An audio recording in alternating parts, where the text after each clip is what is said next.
Bienvenidos a esta nueva edición de su programa Desenlaces con Pedro Carreño. Yo quiero iniciar felicitando la valentía, la entrega, el sacrificio, el compromiso y los altísimos niveles de conciencia que demostró el pasado domingo el pueblo boliviano.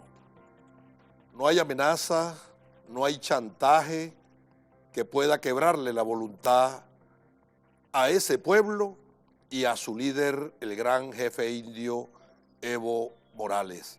Una victoria en toda la línea. Y la victoria no fue al candidato opositor Mesa, al imperialismo que es su jefe de campaña.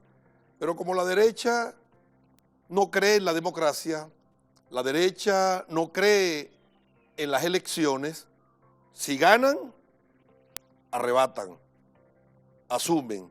Cuando pierden, satanizan al árbitro, criminalizan el proceso e inician escaladas de violencia.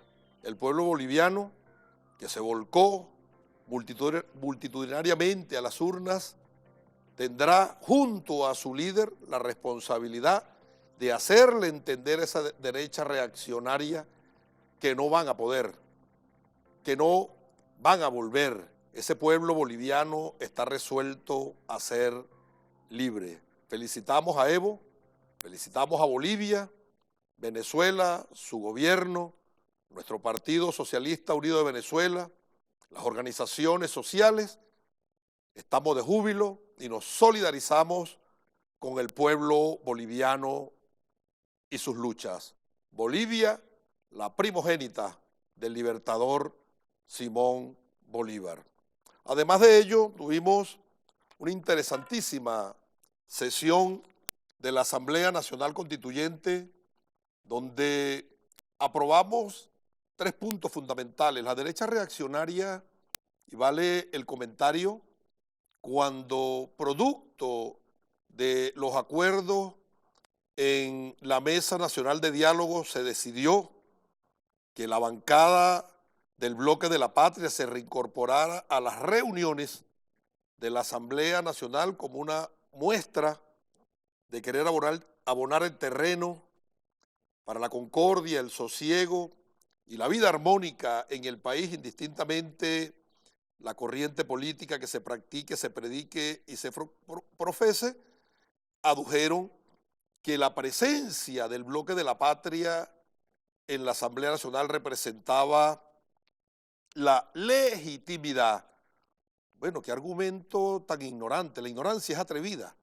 La legitimidad de la Asamblea Nacional se la dio el pueblo en las elecciones y luego dicen, pero también la legalidad se la da la Constitución. Por lo tanto, no le da ni legitimidad ni legalidad la incorporación del Bloque de la Patria a las sesiones de la Asamblea Nacional. Y también adujeron, con ello se decreta el cierre de la plenipotenciaria, supraconstitucional y soberanísima Asamblea Nacional Constituyente. Por encima del poder originario, por encima del pueblo, no existe nada ni nadie en democracia. Es concreción del artículo 5 de nuestra Constitución, que taxativamente expresa que la soberanía reside intransferiblemente en el pueblo. Esa soberanísima Asamblea Nacional Constituyente se reunió el martes y aprobamos 3 puntos. El primero, el allanamiento de la inmunidad parlamentaria a un lacayito, a uno de los arrastrados al imperialismo, a uno de los que anda pidiendo invasión, a uno de los que no pierde tiempo en querer arrastrarse a los Estados Unidos para entregar el futuro del país. Y además de ello, su participación en el golpe de Estado. Oigan, golpe de Estado del 30 de abril. El 30 de abril no hubo un intento de golpe de Estado, hubo un golpe de Estado derrotado por el pueblo, por el gobierno revolucionario y por la Fuerza Armada. El 30 de abril no se abortó un golpe de Estado y la derrota no fue al Leopoldo López, la derrota no fue a Juanito Alimaña, la derrota se la dimos al imperialismo. Entiende, imperio, que cada vez que te metas con Venezuela, su pueblo y su derecho irreductible a vivir en paz, a vivir en libertad y a construir nuestro proceso, nuestro futuro en dignidad, vas a sufrir una derrota. Aprobamos entonces el allanamiento de la inmunidad parlamentaria del diputado Juan Pablo Guanipa y ahora tiene la palabra el sistema de justicia. Allanada la inmunidad parlamentaria, que asuma su responsabilidad ante los tribunales. Claro, nosotros sabemos cuál va a ser la conducta, se van del país a victimizarse y luego desde allá querer seguir arremetiendo contra la esperanza del pueblo venezolano. Además de ello, aprobamos un proyecto de acuerdo de felicitación a nuestro pueblo, al compañero presidente Nicolás Maduro, a la diplomacia de paz y a todo el gobierno revolucionario por el ingreso de Venezuela al Consejo de Derechos Humanos de Naciones Unidas. Una victoria en un momento trascendental para la vida política del país, cuando uno de los mecanismos y de los ejes de ataque a esta esperanza es la criminalización como violador de derechos humanos. Eso es nuevo, no es nuevo. Así lo establece el recetario, el método de golpe suave de Guin-Char, que uno de los mecanismos para satanizar, estigmatizar y criminalizar a los gobiernos es acusarlos de violadores y conculcadores de derechos humanos. 105 países de este planeta votaron por Venezuela contra la propuesta de los Estados Unidos. ¿Y quién hizo la propuesta de Costa Rica? República Dominicana. Se los digo con nombre y apellido, República Dominicana, para que al momento de hacer análisis político vean en qué andan estos países. Lo derrotamos en toda la línea. Venezuela ingresa a la Comisión de Derechos Humanos de Naciones Unidas a abogar por los derechos humanos de los ciudadanos ante el silencio cómplice de estas instituciones. Claro, la derecha ahora aduce que la ONU no sirve. Nosotros siempre hemos dicho que las multilaterales como Naciones Unidas nacieron no para garantizar la rebelión de los pueblos, no para garantizar el derecho a los pueblos a vivir en paz, no para garantizar la independencia, no para garantizar la soberanía. Los utilizan como mecanismos de neocolonización, pero hay que ir a esos foros y desde allí levantar nuestra voz. La derecha los pontifica y ahora como no quedaron, entonces dicen que Naciones Unidas no sirve. Y el tercer punto que aprobamos en la sesión de la Asamblea Nacional Constituyente, un proyecto de acuerdo para conmemorar el 231 aniversario de Rafael Urdaneta. Rafael Urdaneta representa para este país y ha representado dos referentes fundamentales. El primero, el de la honestidad.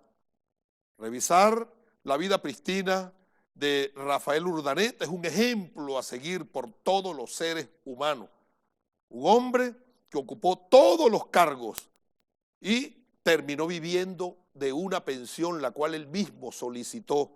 Pero además de ello, cuando se enfermó de muerte no se encontraba en Venezuela cumpliendo una comisión y ya en su lecho de muerte le dice a su hijo mayor: yo no puedo seguir cumpliendo la comisión, el dinero que me dieron para cumplirla, tómelo y devuélvaselo al gobierno de Venezuela, al erario público. Y después que le trajeron un cura que le dio la extremunción, también le trajeron un tinterillo para que le redactara el documento y expresa: Rafael Urdaneta no dejó nada, solo 11 hijos y una viuda en extrema pobreza. Pero además Urdaneta, además de la honestidad, Urdaneta también representa la lealtad, el más leal, el leal de los leales, ejemplos a seguir para la Venezuela de hoy.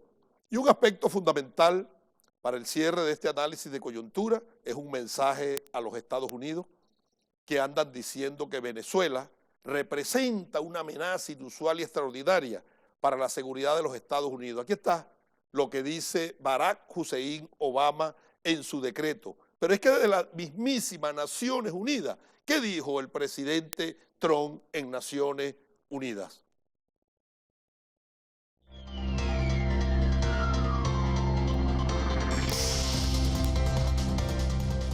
Socialism has bankrupted the oil-rich nation and driven its people into abject poverty. Virtually everywhere socialism or communism has been tried, it has produced suffering, corruption, and decay. Socialism's thirst for power leads to expansion, incursion, and oppression. All nations of the world should resist socialism and the misery that it brings to everyone. Hay que decirle al señor Trump, el padre y la madre de todos los males que viven este planeta, los pobres, los humildes, los descalzos, los sin camisa, los sin tierra, los sin techo, es el capitalismo. Vean cómo estaba América Latina cuando nuestro amado comandante Chávez en vida organizaba América Latina para avanzar en la construcción de un mundo más justo y más humano. UNASUR, 12 países organizados para trabajar, cooperar, abatir los indicadores de la hambre, la miseria, la pobreza y una relación fructífera y vigorosa de cooperación mutua. La CELAC, 33 países trabajando en función de la paz. América Latina vivía en perfecta paz. Ahora que arremeten contra la revolución bolivariana, ¿cuál es el escenario en América Latina? ¿En qué situación se encuentra el hemisferio? Un verdadero hervidero. Y nosotros le recomendamos al señor Trump, lejos de buscarse a estos amigos que tiene, que son unos buenos para nada, los presidentes de América Latina, si quiere construir un hemisferio de paz, de armonía, de sosiego, y que no siga pasando lo que está pasando en América Latina, la reacción de los pueblos ante los paquetes neoliberales y ante la imposición de acciones del Fondo Monetario Internacional y del Banco Mundial para proteger a las corporaciones transnacionales en detrimento de la calidad de vida de los ciudadanos. Busque a Venezuela. Ahí está nuestro compañero presidente Nicolás Maduro. Más de 500 llamados al diálogo, más de 500 llamados a la paz, tendiéndole la mano a los Estados Unidos para decirle, vengan a conversar. Haití, más de 4 meses sin una gota de gasolina. No crean que en Haití no está pasando nada porque bloquean las redes y medios. No crean que en Perú está en paz, que no tiene presidente porque lo destituyó el Congreso y no tiene Congreso porque lo destituyó el presidente. Un caos donde los Estados Unidos meten la mano, termina en un caos. Ahora Chile, y se habla de Panamá, por supuesto Colombia, nada se dice porque invisibilizan las acciones, pero hay protestas en la calle. Venezuela, lejos de representar una amenaza, representa el camino para la paz, para la vida armónica y para el sosiego en América Latina. Vamos a una pausa y al regreso venimos a conversar con un líder fundamental de este proceso, el comandante Fernando Soto Rojas, militante revolucionario de dilatada trayectoria, con quien haremos un esbozo de la situación sociopolítica, tanto internacional como venezolana.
Uno, dos, tres, cuatro, ¿Qué podemos cinco, poner? 6, 7, 8, 9, 10, 11, No, no, queda 12, bien, no 1.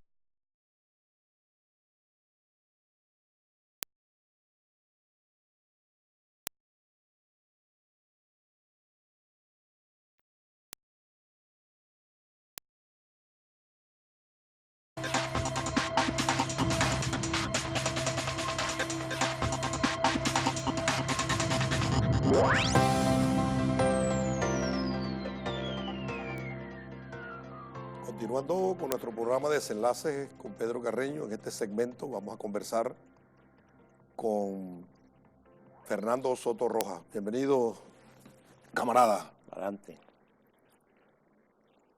Soto, de aquel combatiente revolucionario del desembarco de Machurucuto, de la FARC, de combatir por la causa de liberación de Palestina, a nuestros días, ¿cuál ha sido la mayor experiencia para aplicarla hoy en lo concreto en función de avanzar irreductibles, en hacer irreversible este proceso? Bueno, las circunstancias de aquella época de hoy han cambiado totalmente. Si bien el enemigo era el mismo, el imperialismo yanqui y la oligarquía, pero el pueblo venezolano no había tomado la conciencia nacionalista y antiimperialista como el nivel que tenemos hoy en día. Por eso había que combinar mucho las diversas formas de organización y lucha. Particularmente en aquella época la principal forma de organización y lucha era la lucha armada. Eso se debió a dos causas fundamentales. Uno, el influjo de la Revolución Cubana, que enamoró a toda la juventud de la época, de toda América Latina, por eso surgieron muchos movimientos guerrilleros urbanos y rurales. Y luego, las causas históricas que nos dejó el imperialismo español y el yanqui, que sabíamos que con el pacto de punto fijo era inviable políticamente. Eso fue fundamental para que el estudiante de la Escuela de Economía, Fernando Soto, decidiera irse a las montañas. Sí, conscientemente, no fue una decisión bien pensada. Ya militábamos en el movimiento de izquierda revolucionaria con el doctor Domingo Alberto Rangel, Simón Sáenz Media, y esa decisión se tomó allí, pues. Yo fui uno de los promotores de la lucha urbana en Caracas. Empezamos por la base organizando las pequeñas con UTC, destacamentos, hasta llegar a comandante de brigada. Una brigada eran dos pelotones, un destacamento, 3 destacamentos, una brigada, y más o menos 120 hombres. ¿Cuáles eran los consejos de la vieja Rosa después de haber perdido a su hijo Víctor y su hijo Fernando irse a la guerrilla? Bueno, mi mamá siempre luchó por la búsqueda del cadáver. Nunca tuvo odio, pues. Ella murió a los 102 años, pero yo decía que quería conseguir el cadáver para sembrarle una flor. Y cuando el militar le dijo que no lo buscara más porque lo habían lanzado en helicóptero, ¿cuál fue su reacción? Ella dijo, no voy a buscarlo más, pues. Aún así, con la presencia ya del comandante Chávez, nosotros hicimos muchos esfuerzos recorriendo 4 veces las montañas del Bachiller, por la parte norte del estado Guárico y por el estado Miranda, y ya al final conseguimos algunos cadáveres que están enterrados en el mausoleo que tenemos en San José de Guaribe, que vamos a estar, por cierto, el 1 y el 2 de noviembre allí, con un grupo de camaradas y le rendiremos los honores correspondientes. Creo que a estas alturas es muy difícil que desaparezca el cadáver de Víctor Ramón Soto Rojas. Y él entra en la larga lista de nuestro procerato civil y militar, en la larga lucha contra el imperio español y ahora contra el imperio norteamericano. La familia nuestra sigue permanentemente unida. Nuestra historia son por lo menos más de 140 años de lucha. ¿Por qué Fernando Soto no se acoge a la política de pacificación de Rafael Caldera? Porque todavía no la vimos todavía viable, pues. Todavía no solamente era un problema personal, sino uno tenía que convencer a los otros militantes de la necesidad de las luchas pacíficas, porque había cambiado la correlación estratégica a nivel del mundo. Con la derrota de la guerra de Vietnam en 1975, las luchas abiertas, políticas y de masa, juegan un papel en el mundo fundamental. Nosotros entendimos esa situación y por eso con Jorge Rodríguez Padre articulamos la política del voto nulo para tratar de llevar a los procesos electorales los sectores más radicales de aquel entonces. Y así con un pequeño grupo logramos organizar en esa campaña 1.600 cuadros. Pues. De suerte que, y no nos definimos como partido de la clase obrera ni como partido de la revolución, sino como una organización transitoria. ¿Y en qué momento decides irte de Venezuela para ir a combatir por la causa palestina? Bueno, yo fui una invitación por 15 días en el año de 1968, por ahí diciembre, enero del 68, pero reventó la guerra civil allí en el sur del Líbano y el seudónimo mío era Rafik Kamil. El Frente Democrático para la Liberación Palestina me llama, mira, ha reventado la guerra civil, tenemos que sacarte urgentemente para colocarte en Zurich, Suiza. Y veo, ¿por qué mis maletas no están aquí? No importa, esto va a reventar. ¿Y qué otra opción me da a ustedes? Bueno, que se quede clandestinamente en el oeste de Beirut, donde ellos tenían control. O que se vaya por el frente de la guerra. Y dije, bueno, yo lo que soy guerrillero. Me dieron mi AK-47, mi uniforme, y estuve por un año allí. ¿Qué experiencia te quedó de un año combatiendo? Cuando regresé de allí, habíamos estado, por cierto, en la guerra venezolana, pero de verdad que ya cosa era dura, pues, muy dura. Los campamentos de vivencia en la vida palestina era tremendo, pues, porque me sorprendía que de repente en un combate masacraban 20, 30 del pueblo, y a las 2, 3 horas, en la ciudad de Zurich, por ejemplo, salían rápidamente una marcha de palestinos, pues. Nosotros, para hacer una marcha legal aquí en Venezuela, generalmente necesitamos más preparación. Y este segundo jefe de seguridad me dijo, me quedó bien, me dijo, le dije, ¿por qué ustedes rápidamente movilizan eso? Porque trabajamos durísimo con nuestro pueblo. Hay que articularse permanentemente, democráticamente a nuestro pueblo. ¿Y cuando llegaste a Venezuela te articulaste dónde para el trabajo político? Empezamos ya a trabajar legalmente en la Liga Socialista en el oeste, toda esa zona del 23 de enero. Empezamos a trabajar ya allí, porque a mí siempre me ha gustado empezar por la base y luego ir ascendiendo. No me gusta llegar siempre por arriba. Cuando el comandante Chávez plantea de montar el Partido Socialista Unido de Venezuela, recuerdo que estábamos en la experiencia de Carona con Julio Chávez allá, y me llama el gobernador Lacaba y mi camarada Meliá. Mire, no lo estamos llamando nosotros, es el comandante que lo está llamando para un asunto. ¿Cuál es? No sé. Tiene que estar mañana. El siguiente día llegué aquí a Caracas y hablé con José Vicente, con Jorge y todo. Era para fundar el Partido Socialista Unido. ¿Cómo fue el encuentro de Fernando Soto Rojas con Hugo Chávez? Yo lo conocí recién salido de la cárcel, porque el contacto nuestro clandestino directamente era el doctor Jesús Martínez, quien sí lo había visitado allá. Pero 6 meses antes de la insurgencia militar del 4 de febrero, yo tenía información de esa situación. Y me tocó ir en la delegación venezolana al Foro de Sao Paulo, que se realizaba en México. Ahí conocí a Lula y todo ese liderazgo, los Ortegas, etcétera, etcétera. Y allí hablé con un personal que no lo voy a nombrar aquí. Le dije, mira, yo tengo esta información muy seria. Hay un levantamiento militar y el centro es Maracay, de oficiales medios del ejército fundamentalmente. Y aparecen 2 figuras ahí. Este personaje que después nos traicionó y Ali Rodríguez Araque.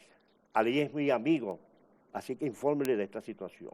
Yo no conocía a ninguno de ustedes. Pues. ¿Y el encuentro con el compañero presidente Nicolás Maduro? Bueno, fue permanente, pues permanente. Nicolás, yo lo conocí, ya era menor de edad.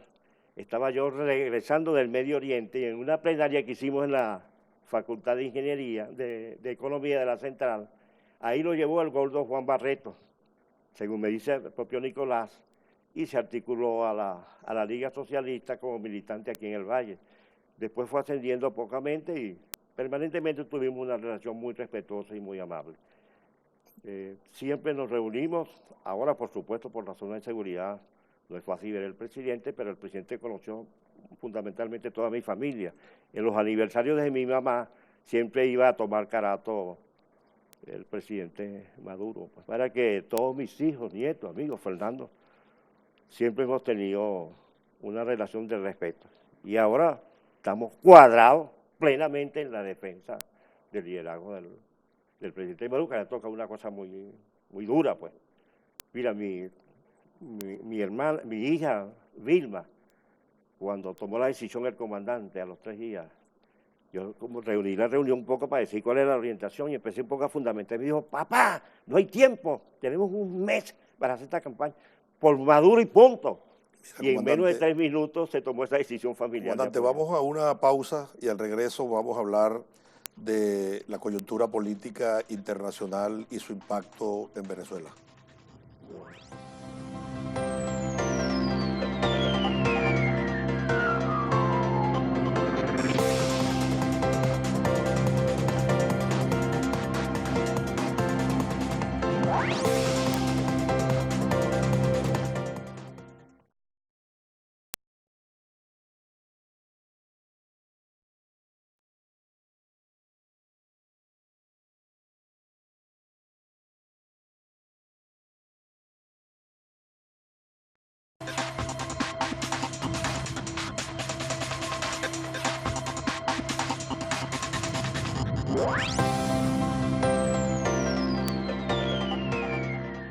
Para interactuar con su programa Desenlaces con Pedro Carreño tenemos las siguientes etiquetas. Numeral Desenlaces con Pedro Carreño y numeral Soto Rojas en TVs. Fernando Soto, antiimperialista, ¿cómo ve América Latina y la reacción del imperialismo? ¿Tiene fuerza el imperialismo? ¿Está viviendo sus últimos estertores? ¿Hace lo imposible para sobrevivir? ¿O el socialismo está de moda y se impondrá el neoliberalismo en el planeta? Yo he venido sosteniendo que el imperialismo yanqui está en una decadencia histórica. Y 4 elementos sustentan esta situación. Primero, en el mundo hay una paridad atómica militar evidente. Ya no son no es el esplendor del siglo XX pasado con Kennedy, con los Betancourt, etcétera, etcétera. Segundo elemento, sus doctrinas que fundamentan el capitalismo, la socialdemocracia, el socialcristianismo y el fascismo están de capa caída. Ya no tienen el poder de convocatoria del siglo XX pasado. En el caso de Kennedy, Betancourt, allá de la Torre, ese liderazgo con los de hoy, eso está en capa caída. Eso no convence hoy en día a los pueblos. El tercer elemento es que se ha roto, se ha fracturado el monopolio de la dictadura mediática mundial con las nuevas revoluciones que han surgido en el siglo XX y XXI y, bueno, todos estos sistemas de satélites, etcétera, etcétera. Y el cuarto elemento es que el dólar, histórica y políticamente es insostenible, como control de la economía del mundo capitalista. El mundo marcha hacia unas nuevas monedas distintas, pues, porque el dólar no tiene sustentabilidad. ¿Cae la dictadura y hegemonía del petrodólar? Eso está en decadencia. Más bien la preocupación que tengo yo es que se acelere el desplome del imperialismo yanqui y quede un vacío que no se pueda llenar en términos inmediatos de bienes y servicios, etcétera, etcétera. El comandante Chávez, parafraseando a Mao, lo llamaba al imperialismo un tigre de papel. Tigre de papel, sí. Pero siguen siendo poderosos, siguen siendo poderosos. Ahora, yo creo que ellos a raíz de la Revolución Bolivariana iniciaron una contraofensiva conservadora con el golpe contra el presidente Zelaya en Honduras en el 2010. Y ese proceso avanzó en Ecuador, Brasil, etcétera, etcétera. Pero eso se le ha dado un parado con estas movilizaciones. Lo que está ocurriendo en este tiempo del 2019 es un nuevo despertar revolucionario. Yo calculo que al imperialismo esa brisita bolivariana que sopla por Sudamérica. Es que están desesperados. Si ellos tuvieran el poder... Una brisita, no es un huracán, es una brisita que está pasando. No, una brisita... bolivariana. Una brisita bolivariana y que será la tercera ola. Porque la primera ola arrancó en este país con el paquetazo de Carlos Andrés Pérez en febrero de 1989, que llegó a un límite, pero que ese movimiento frenó ese proceso. Claro, no teníamos el liderazgo ni la dirección política necesaria. La segunda ola arranca con los acontecimientos del 4 de febrero y los 21 años que dirigió el proceso El comandante Chávez, bueno, que tuvo un impacto en la CELAC, UNASUR, Mercasur, todo lo que significó ese proceso aquí en la América Latina, pues. A partir de ellos inician una contraofensiva en el 2010 y ahora los pueblos lo están frenando. Por aquello que decía Chávez, solo el pueblo salva el pueblo. ¿Tendrá el Foro de Sao Paulo realizado en Caracas la responsabilidad de esa visita bolivariana y el auspicio del compañero presidente Nicolás Maduro? El foro jugó un papel... ¿Está acertado el análisis que hace el imperialismo? No, yo creo que exagera, pues. Exagera porque, oye, sobreestima y mete a Maduro en todas partes con el fin de satirizarlo. Pues. Antes decía que estaba tumbado, que estaba caído, que no tenía estaba fuerza, caído, pues, una cosa y loca. que no tenía fuerza. Una cosa, bueno, ¿Cómo se explica? Pero imagínate tú, pues hace poco estaba el presidente en el extranjero, el vicepresidente del partido y de la Asamblea Nacional, el ministro de Relaciones Exteriores, y aquí larga estabilidad. Eso no lo podía hacer Juan Vicente Gómez. ¿Piñera lo puede hacer? Piñera lo puede hacer esos días que hacemos nosotros, pues. Este es un país que tiene estabilidad. ¿Y Lenín Moreno pudiera hacerlo? No, son pobres de solemnidad, Pero yo creo que estamos ahorita en una nueva ola revolucionaria y creo que Venezuela, una vez más, tenemos que hacer un esfuerzo extraordinario, como se está haciendo. El Foro de Sao Paulo fue importante en el debate y la presión de los elementos centrales de la coyuntura. Y luego estos movimientos sociales que se están reuniendo de carácter comunal, trabajadores... Apéndice del Foro de Sao Paulo, sí, producto de la decisión. Exactamente. ¿Por qué? Porque tenemos que dar un salto cualitativo, porque ellos han tenido dos formas de gobernarnos, Pedro. Con la dictadura militar clásica, tipo Pinochet, Marcos Perímenes, Juan Vicente Gómez. La Internacional de las Espadas. La Internacional de las Espadas. O el régimen liberal burgués representativo. Yo creo que aquí en Venezuela eso se agotó. Con esta situación de esta oposición, yo creo que tenemos que pasar a la democracia participativa, protagónica y decisiva desde la base, desde la organización popular y estos mecanismos de consejos populares, comunas. Yo creo que por ahí es que tenemos que impulsar, pues. Y el Partido Socialista Unido de Venezuela, que es el partido más grande y cuantitativa y que va a jugar un papel importante en este proceso, tiene que afinar las baterías político-ideológicas, revisar toda esta situación crítica y reordenar estratégicamente la fuerza a todos los niveles que sea posible, porque nos va a tocar más allá de nuestras fronteras. ¿Qué planes tendrá el imperialismo para tratar de sobrevivir en América Latina con estos gobiernos? Todas las estrategias que ha trazado en los últimos 20 años, la revolución bolivariana los ha reventado. A nosotros no nos han invadido porque no han podido. Intentaron con el cartel de Lima y bueno, eso está en plena descomposición. ¿Y qué es de la vida el cartel de Lima? Eso está en descomposición, pero ni siquiera pudieron de acuerdo en un documento. En cambio, la revolución bolivariana viene dando victorias políticas a nivel internacional y a nivel con la diplomacia de paz. Bueno, ni siquiera, mira lo que pasó con la OEA, pues, y los discursos extraordinarios de Delcy Rodríguez allí. Ahí no tienen argumentación en absoluto. Tú revisas los últimos 5 años y la tendencia, sobre todo Trump, que pretende ser fiscal, juez y policía del mundo, es un aislamiento. Y ha nivelado, ha agudizado las contradicciones interimperialistas con la Unión Europea, con China, con Rusia, con Irán. Los derrotaron en el Medio Oriente.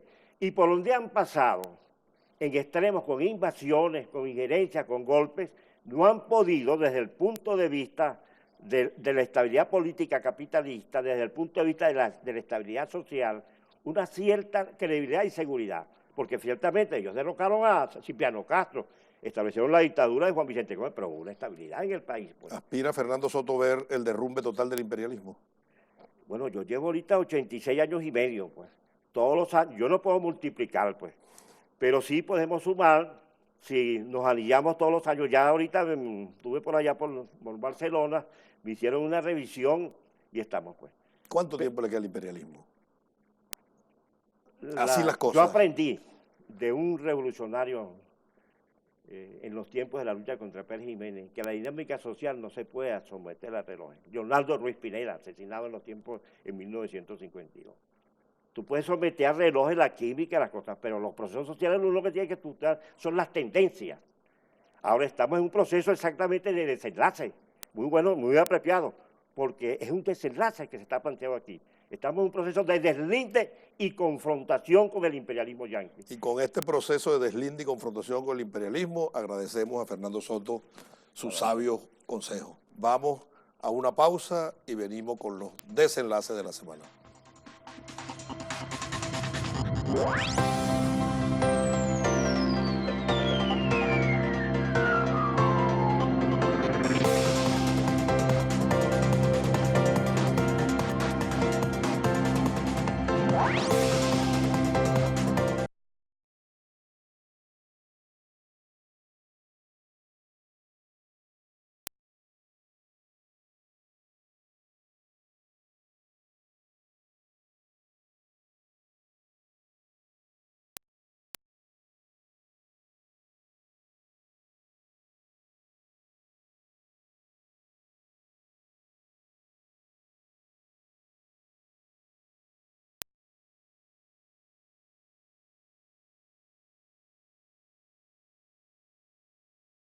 Con los desenlaces.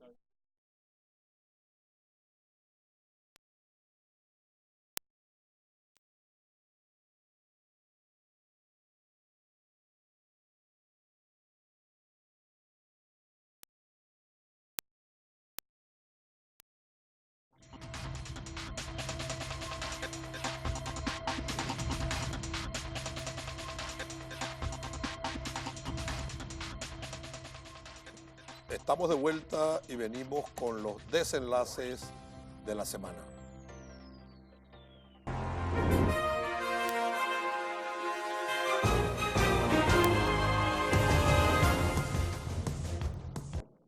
El día 15 de octubre fue un hecho comunicacional público y notorio, un video de el diputado opositor en la Asamblea Nacional, Stalin González, en un juego de béisbol de la MLB, las Grandes Ligas, de Washington contra San Luis. Veamos el video.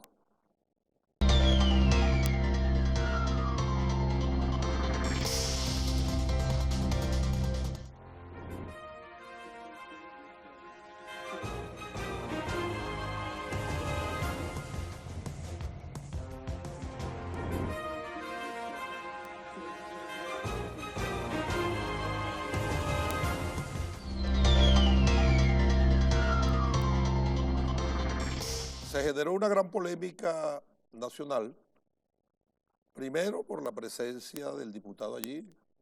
Él puede ir a un juego de las Grandes Ligas, pero en medio de la coyuntura política y además el costo de las entradas hizo que dicho video se viralizara en las distintas redes sociales.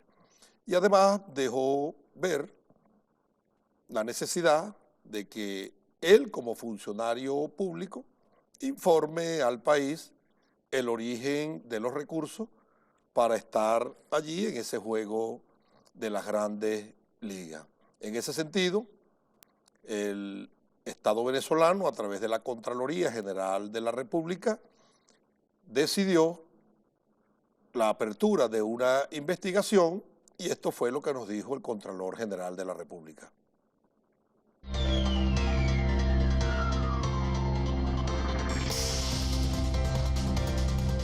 ¿Cuántos funcionarios están investigando a Stalin González, que ayer salió una nota de prensa que está investigando luego de asistir al... No, se va a investigar, porque es un diputado que tiene un sueldo y estaba en un sitio donde la entrada cuesta $12,000.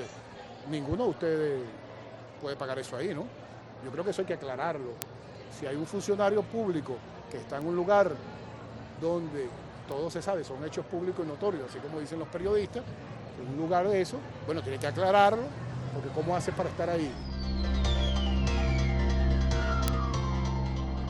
Una semana desaparecido el diputado Stalin González y luego, a través de notas de voz, informa que él llegó allí producto de invitaciones que le hicieron algunos amigos. Veamos la respuesta que da el diputado Stalin González. Me las regalaron. La explicación de Stalin González sobre las entradas al juego de la MLB. Stalin González aseguró que las entradas fueron parte de un regalo que le dio un amigo. Dice él, esa entrada costó $201. Tengo todo. Mañana mismo en la Asamblea Nacional voy a pedir que me investiguen. El origen de la plata no es ilegal, ni cómo se pagó. Que si fue un error, puede ser. Discutámoslo, pero las entradas no eran de esos precios. Me las regaló un amigo mío. Como el Contralor General de la República le informa a la Nación que se va a abrir una investigación y el diputado González hace público la información de que él supuestamente no tiene ningún inconveniente porque fue un amigo el que pagó. Veamos qué dice el ordenamiento jurídico que rige la materia, específicamente el Código de Conducta de los Servidores Públicos en su artículo 17. Código de Conducta de los Servidores Públicos, artículo 17. La honestidad de los servidores públicos será practicada y apreciada según los siguientes criterios. Literal A.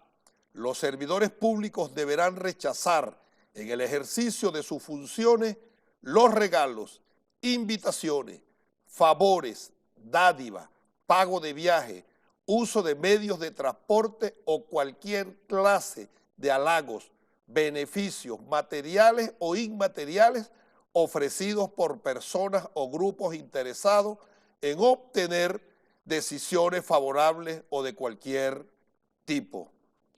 Si el Código de Conducta establece la privación de los funcionarios públicos de recibir dádivas, regalos o donaciones, y el diputado Stalin González, a confesión de parte, admite que fue un regalo, señor Contralor General de la República, aquí no hay más nada que investigar. A confesión de parte, relevo de pruebas y que procede entonces la Contraloría General de la República a iniciar los trámites para que le sean impuestas las responsabilidades. Vamos al siguiente desenlace.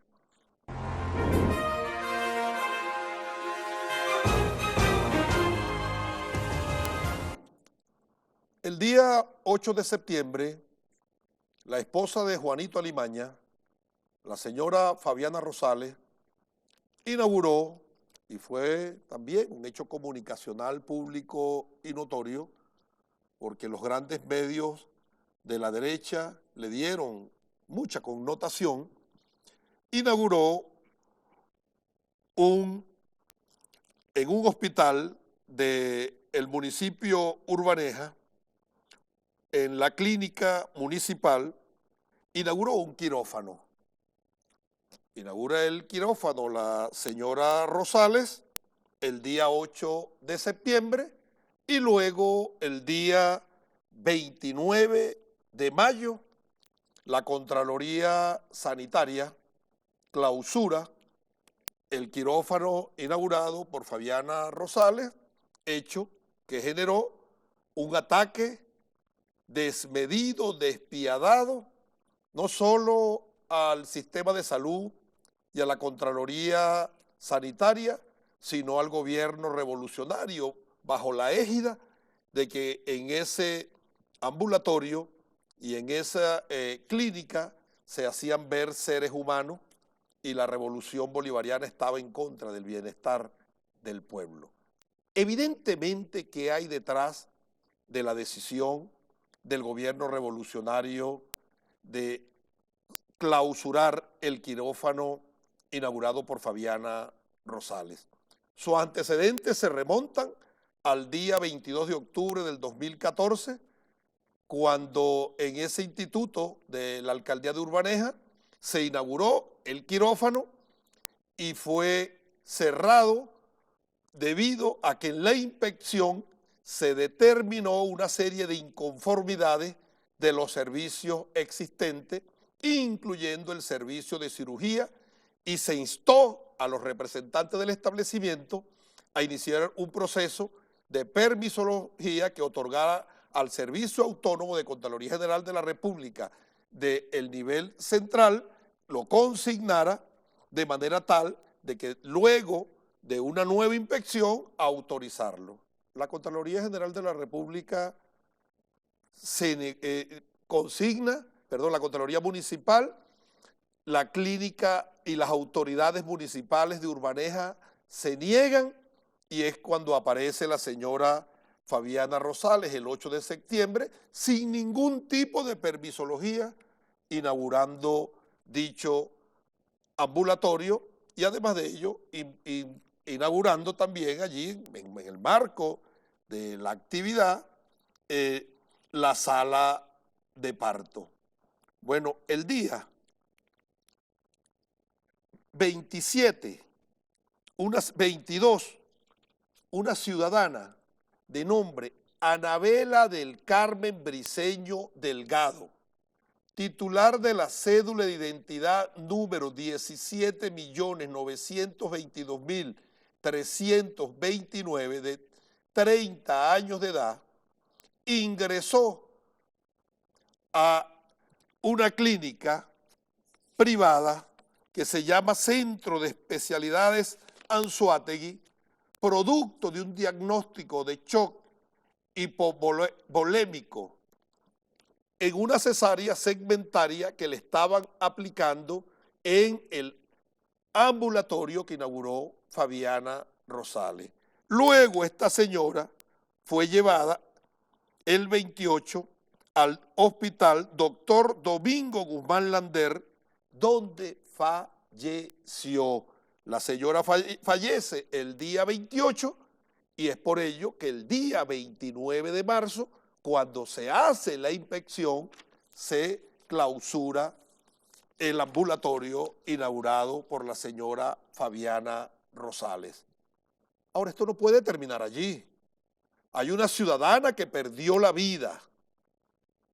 Nosotros, desde este programa Desenlace, instamos a los familiares y a las organizaciones del Estado venezolano que abramos una investigación a fondo de manera tal de imponer las responsabilidades a que haya lugar por el hecho de haber colocado en esa clínica el sistema de parto sin cumplir con los requisitos que ocasionó la muerte de esta ciudadana. Es un ser humano que perdió la vida y requiere que se asuman las responsabilidades, bien sea el alcalde de Urbaneja, el director del ambulatorio o la señora Fabiana Rosales. Desde este programa nosotros informamos que vamos a adelantar la consignación de las denuncias ante los organismos jurisdiccionales competentes para que se impongan las responsabilidades a que haya lugar. Siguiente desenlace.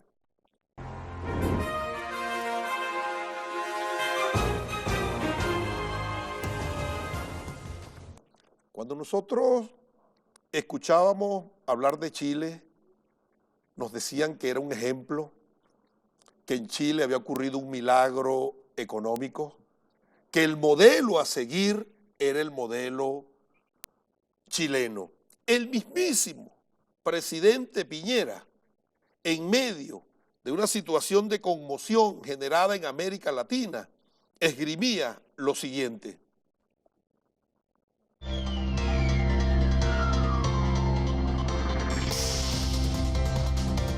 en medio de esta América Latina convulsionada, veamos a Chile, nuestro país, es un verdadero oasis.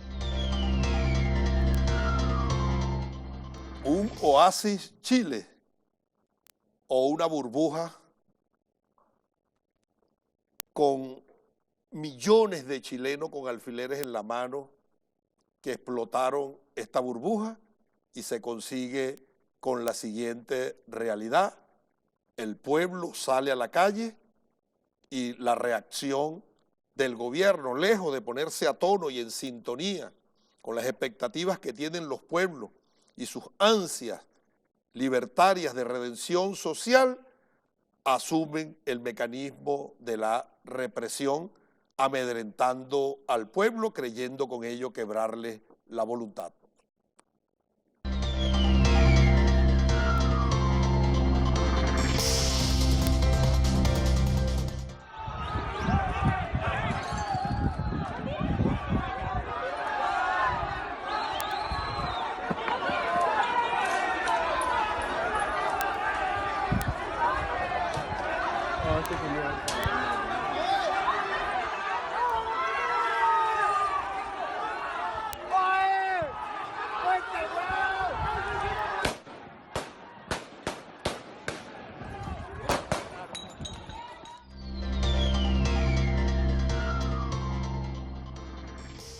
Atacando al pueblo y el gobierno, el del oasis, el del modelo, el del milagro económico, lejos de entender la realidad, esto es lo que anuncia el presidente Piñera.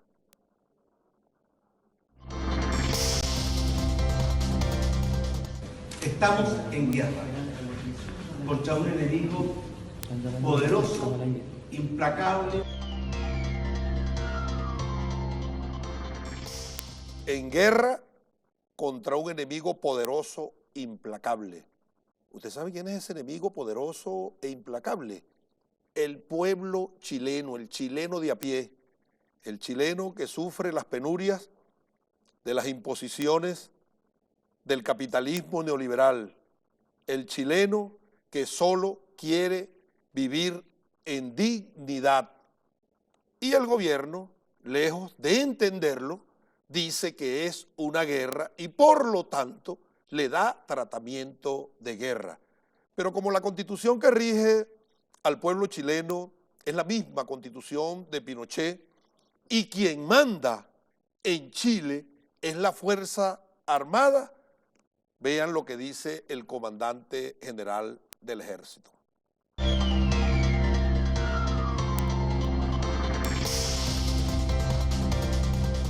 La comparecencia del general Iturriaga, el jefe de la zona en estado de emergencia. Y teniendo muy en cuenta la obligación legal que tenemos de proteger a las personas y sus bienes, he tomado la decisión de decretar la suspensión de libertades personales de movimiento a través de un toque de queda total en las provincias de Santiago, Chacabuco y comunas de Puente Alto y San Bernardo. El general le informa a los chilenos que he tomado la decisión. Ya sabe el mundo y el pueblo chileno quién manda en Chile, la Fuerza Armada. Pero además, lejos de asumir su responsabilidad, lejos de hacer un mea culpa, entonces deciden de informarle al mundo a través de sus grandes medios hegemónicos globalizados y redes que la responsabilidad no es la realidad sociopolítica, socioeconómica que vive este pueblo. El hambre, la miseria, la pobreza, el desempleo, la exclusión, la privatización de la salud, de la educación, la carestía de la vida, sino que la responsabilidad es del gobierno venezolano, del compañero presidente Nicolás Maduro y del Foro de Sao Paulo. Y para ello entonces utilizan imágenes de fake news de manera tal de sensibilizar a la opinión pública mundial de que esa situación evidentemente es culpa de Venezuela. Allí tenemos el video donde una periodista informa detenidos 60 venezolanos durante saqueos y disturbios en Chile, entre quienes se encuentran 6 funcionarios del SEBIN. La misma foto que publica esta periodista Lacaya apareció un año antes en la prensa de Guatemala, un periódico de San Pedro Sula que informaba que la policía capturó a 7 hombres con $70.000 y 1 millón de lempiras. Ahí está la foto original y vean cómo la utilizan para satanizar, para criminalizar y para estigmatizar a la revolución bolivariana. Pero además, en medio de las acciones de la derecha reaccionaria internacional, inocularon en Venezuela acciones evidentemente vandálicas, promovidas, auspiciadas y financiadas por los Estados Unidos, de manera tal de generar las condiciones subjetivas para un estallido social. Y en medio de esa circunstancia, ¿qué recomendación le dio el presidente Piñera el 19 de mayo del 2018 al presidente Nicolás Maduro? Colocó en su cuenta de Twitter: ¿cómo puede el presidente Maduro tener tanta sed y ambición de poder que está dispuesto a seguir causando tanto dolor y sufrimiento a su propio pueblo con tal de aferrarse al poder? Presidente Piñera, es una oportunidad estelar para que usted concatene su palabra con la acción, renuncie y convoque a un proceso electoral en Chile, porque usted no puede aferrarse generando dolores al pueblo chileno. Pero mientras el pueblo chileno es reprimido, el pueblo chileno se le viola y se le conculcan los derechos humanos, América Latina y el mundo se pregunta: ¿dónde está Michelle Bachelet? ¿Qué es de la vida de la alta comisionada de derechos humanos? Señora alta comisionada para los derechos humanos, ¿usted se ha enterado que hay un estado de excepción y hay una exacerbada represión en su país? ¿No va a decir nada? ¿Se va a quedar en silencio? Claro, en Chile no hay puros Pinochet, puros Piñera o puros Bachelet. En Chile también hay hombres dignos, hombres valientes, hombres valerosos. Hay gigantes de gigantes. Cerramos nuestro programa con uno de esos grandes de Chile que perdurarán en el tiempo. El presidente mártir Salvador Allende. Tienen la fuerza, podrán avasallarnos, pero no se detienen los procesos sociales ni con el crimen ni con la fuerza. La historia es nuestra y la hacen los pueblos. Gracias.